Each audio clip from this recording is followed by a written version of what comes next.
हर parent teacher meeting से पहले एक बहुत इम्पॉर्टेंट चीज़ होती है। वो उस कमरे के बाहर नहीं होती, वो हमारे मन के अंदर होती है। कई पेरेंट्स पीटीएम में चिंता, निराशा और पहले से बनी हुई धारणाएं लेकर के अंदर जाते हैं। उन्होंने रास्ते भर सोच लिया होता है कि क्या करना चाहिए था। उन्होंने ये भी तय कर लिया होता है कि गलती किसकी है। लेकिन यही सबसे बड़ी गलती हो जाती है, क्योंकि जिस क्षण हम किसी को दोष देने के लिए बातचीत शुरू करते हैं, उसी पल हम समाधान ढूंढना भी बंद कर देते हैं। और सच्चाई ये है कि पेरेंट्स टीचर मीटिंग कभी भी बहस जीतने के लिए नहीं बनाई गई थी। ये एक पार्टनरशिप के लिए बनाई गई थी, साझेदारी के लिए बनाई गई थी, क्योंकि माता पिता और शिक्षक दोनों एक ही चीज चाहते हैं, एक खुशहाल बच्चा, एक खुश बच्चा, एक सीखता बच्चा, एक आगे बढ़ता हुआ बच्चा। भी आज कई पीटीएम बातचीत की जगह संघर्ष बन जाती हैं। पेरेंट्स अपनी बात साबित करने आते हैं, टीचर उनको समझाने आते हैं और बीच में कहीं बच्चा खो जाता है। मैं एक चीज बोलती हूँ, कोई भी टीचर सुबह उठकर वो ये नहीं सोचता कि आज किसी बच्चे को असफल बनाना है। कोई भी शिक्षक, कोई भी टीचर ये नहीं चाहता कि कोई बच्चा पीछे रह जाए।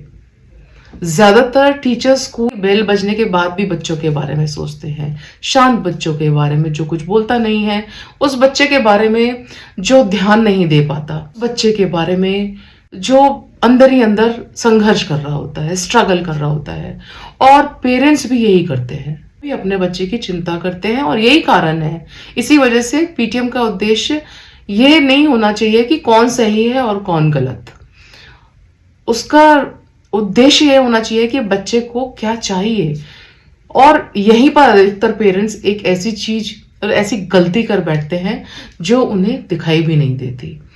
वो टीचर के बारे में प्रश्न तैयार करके आते हैं, क्वेश्चंस रेडी करके लाते हैं, लेकिन बच्चे के बारे में सब कुछ पूछना भूल जाते हैं।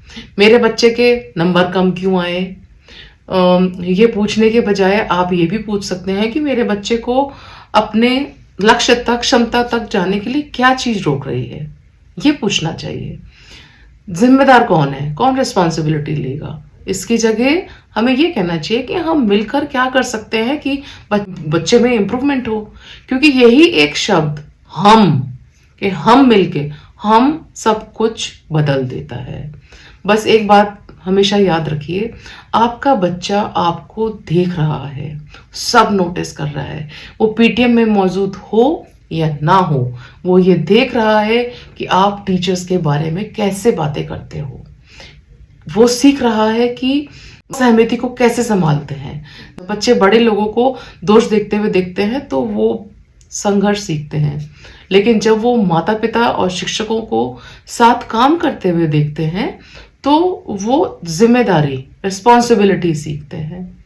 सबसे सफल बच्चे उन घरों से नहीं आते जहां माँ बाप स्कूल से लड़ने के लिए रहते हैं, वो वहां से आते हैं जहां पेरेंट्स और टीचर एक ही टीम में खड़े होते हैं।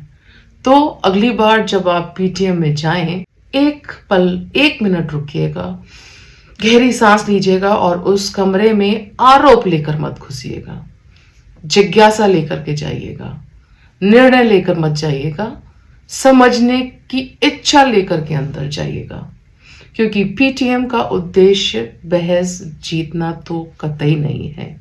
पीटीएम का उद्देश्य है एक बच्चे को बेहतर बनाना है।